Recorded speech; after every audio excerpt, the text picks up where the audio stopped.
ഇടതുമുന്നണിയുടെ പേര് പറഞ്ഞാൽ കേരളത്തിൽ ജയിക്കാൻ പറ്റില്ല എന്ന് അവർക്ക് തന്നെ ബോധ്യപ്പെട്ടു. അല്ല, ആ രൂപത്തിൽ അവർ രാഹുൽ ഗാന്ധിയുടെ സപ്പോർട്ട് ഉണ്ടെന്ന് അവർ പറഞ്ഞാൽ അതിന്റെ അർത്ഥം എന്താ? മറ്റേ സപ്പോർട്ട് കൊണ്ട് ഒരു രക്ഷയില്ല എന്നുള്ളത്. അതെ, രണ്ടും കൂടെ ഒരുമിച്ചത് വായിച്ചാൽ മതി. അപ്പോൾ ആ ഓഡിയോ എവിടെ കേട്ടതും ഇപ്പോൾ അവർ പറയുന്ന പരസ്യമായി പറഞ്ഞതും ഒരുമിച്ച് വായിച്ചാൽ അവർ ഇടതുപക്ഷ ജനാധിപത്യ മുന്നണിക്കകത്ത് രക്ഷയില്ല, ഈ തെരഞ്ഞെടുപ്പിൽ സ്ഥാനാർത്ഥിയുടെ പരാജയം ഉറപ്പാണ് എന്നവർക്ക് ബോധ്യപ്പെട്ടതുകൊണ്ട്. ആര്? അല്ല, അവർ ചെയ്യട്ടെ, അത് ഞങ്ങൾക്കറിയില്ലല്ലോ.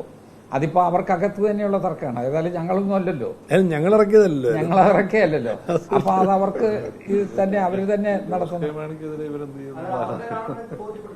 എന്തോ നമുക്കൊരൊറ്റ ചോദ്യമാണ്.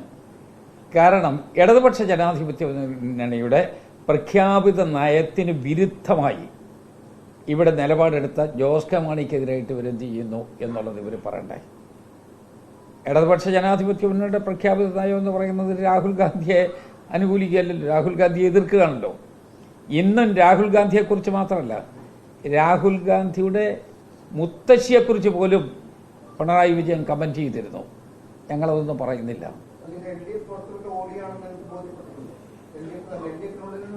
അല്ല, ഞാൻ ഇതെല്ലാം കൂടെ കൂട്ടി വായിക്കുമ്പോൾ ഇതെല്ലാം കൂടെ കൂടി കൊറോബറേറ്റ് ചെയ്യുന്ന കാര്യങ്ങളാണ്.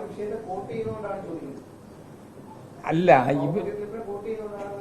ഇടതുപക്ഷ ജനാധിപത്യ മുന്നണിക്ക് വേണ്ടി ആ പേര് മാത്രം പറഞ്ഞാൽ രക്ഷയില്ല എന്നവർക്ക് ബോധ്യപ്പെട്ടു.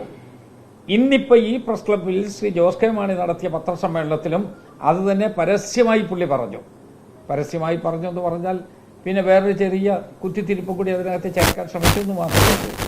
എന്നാലും പരസ്യമായിട്ട് അദ്ദേഹം പറഞ്ഞത് മറ്റേ വോട്ട് കൊണ്ട് രക്ഷയില്ല എന്ന് തന്നെയാണ്.